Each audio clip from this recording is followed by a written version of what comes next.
खिलारी आई care चष्मेवाले। चष्मा आणि sunglasses बनवायचा आहे तर फक्त खिलारी आई केअर मध्येच। शॉप नंबर 1, जोशी प्लाझा इमारत, संगमनेर बस स्टँडच्या बाजूला, संगमनेर। 02425 22 34 52 89 56 333 888।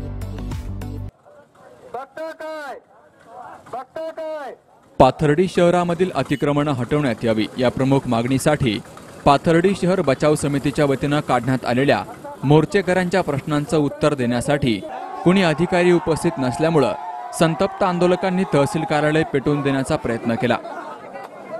शहरात आणि शहरामधून जाणाऱ्या महामार्गालगत तसेच आंबेडकर चौकापासून शेवगाव रोडवरील खुल्या जागेवर मोठ्या प्रमाणावर कच्ची तसेच सिमेंटची पक्की अतिक्रमण करून टपऱ्या आणि इमारती उभ्या करण्यात आल्यात। मात्र अतिक्रमण हटवण्याची जबाबदारी असलेले महसूल, नगरपालिका, सार्वजनिक बांधकाम विभाग, राष्ट्रीय महामार्ग विभाग यांच्याकडून कोणतीही दखल न घेतल्याने नागरिकांना अनेक अडचणींना सामोरं जावं लागतंय। याच्या निषेधार्थ आठवडाभरापासून नव्यानं झालेल्या अतिक्रमणांमुळे संतप्त झालेल्या रस्त्यालगतच्या नागरिकांनी तसेच सर्वपक्षीय पदाधिकाऱ्यांनी आज तहसील कार्यालयावर मोर्चा काढून ठिय्या आंदोलन केलं। यावेळी तहसीलदार आणि पोलीस निरीक्षक यांच्यासह नगरपालिकेचे मुख्याधिकारी, सार्वजनिक बांधकाम विभाग, महामार्ग विभागाचे अधिकारी नसल्यामुळे मोर्चेकरी संतप्त झाले।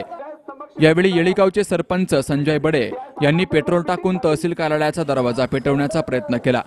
मात्र पोलीस उपनिरीक्षक परमेश्वर जावळे आणि हवालदार संजय आव्हाड तसेच इतर कर्मचाऱ्यांनी बडे यांच्या हातामधील पेट्रोलची बाटली हिसकावून घेतली, त्यामुळे अनर्थ टळला। तर यावेळी मोर्चेकऱ्यांनी आपल्या संतप्त भावना व्यक्त केल्या। तहसीलदार प्रशासन आहे, त्यांना दिसतंय ते काढतील।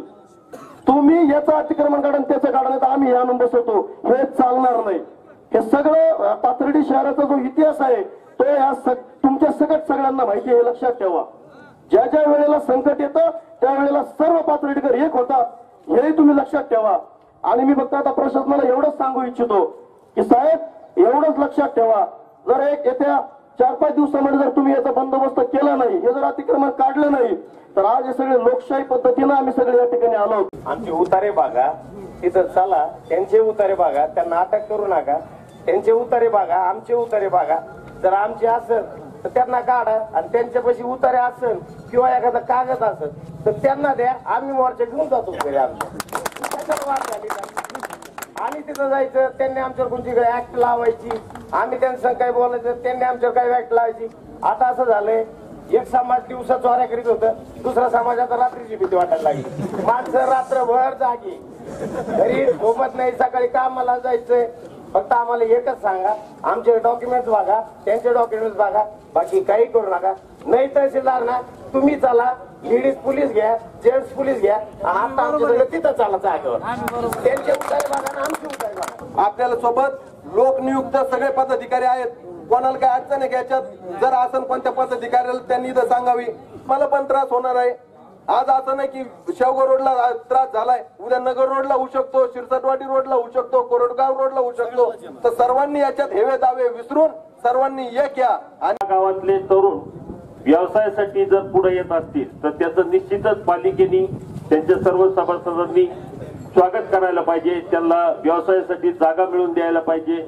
याबद्दल कोणाचंही दुमत असतं कारण नाही, कारण व्यवसाय जर वाढला तरच आपलं गाव सुजलाम सुफलाम होईल असं मला वाटतं। आणि येणाऱ्या काळामध्ये या अतिक्रमणाचा विषय पुन्हा वर डोकं काढणार नाही याची खबरदारी प्रशासन, नगरपालिका, नगरसेवक सर्व पक्षाच्या पुढाऱ्यांनी घेऊन हा विषय या ठिकाणी संपुष्टात आणावा। आदरणीय नेमसेसाहेब, परिस्थिती इतकी गंभीर झालेली आहे, तुम्हाला वाटत असेल आज या ठिकाणी आदरणीय सोमनाथ भाऊ, अशोक भाऊ, संतोष भाऊ, महेश भाऊ, बंडू शेठ सर्वच आज जे लोक पाथर्डी तालुका चालवतात ते लोक आज या ठिकाणी तुमच्या दारात आले, तुम्ही याची दखल घ्या। पहिली गोष्ट। दुसरा विषय असा आहे की जर आम्ही सर्वजण मिळून पाथर्डीतील मोलतोलाचे जेवढे पण व्यापारी असतील, जनसामान्य नागरिक असतील, अहो एखाद्या दुश्मनाला सुद्धा रोडवे नसते, त्या थोरा सरांनी त्यांची परिस्थिती सांगितली। 5-6च्या पुढे जर गेलं तर आज आमच्या आई बहिणी त्या ठिकाणी ट्युशन सुटल्यानंतर अशोक भाऊ भीती वाटायला लागली, कोण आले, कुठून आलेत, कोणती हुकूम, आज आम्ही कुठे जगतो, लोकशाहीमध्ये आहोत, हुकुमशाहीमध्ये आहोत। ही पातळी इथं पार रडलेला आहे. तुम्ही सांगा आमच्या जेणे काय होऊ शकत नाही.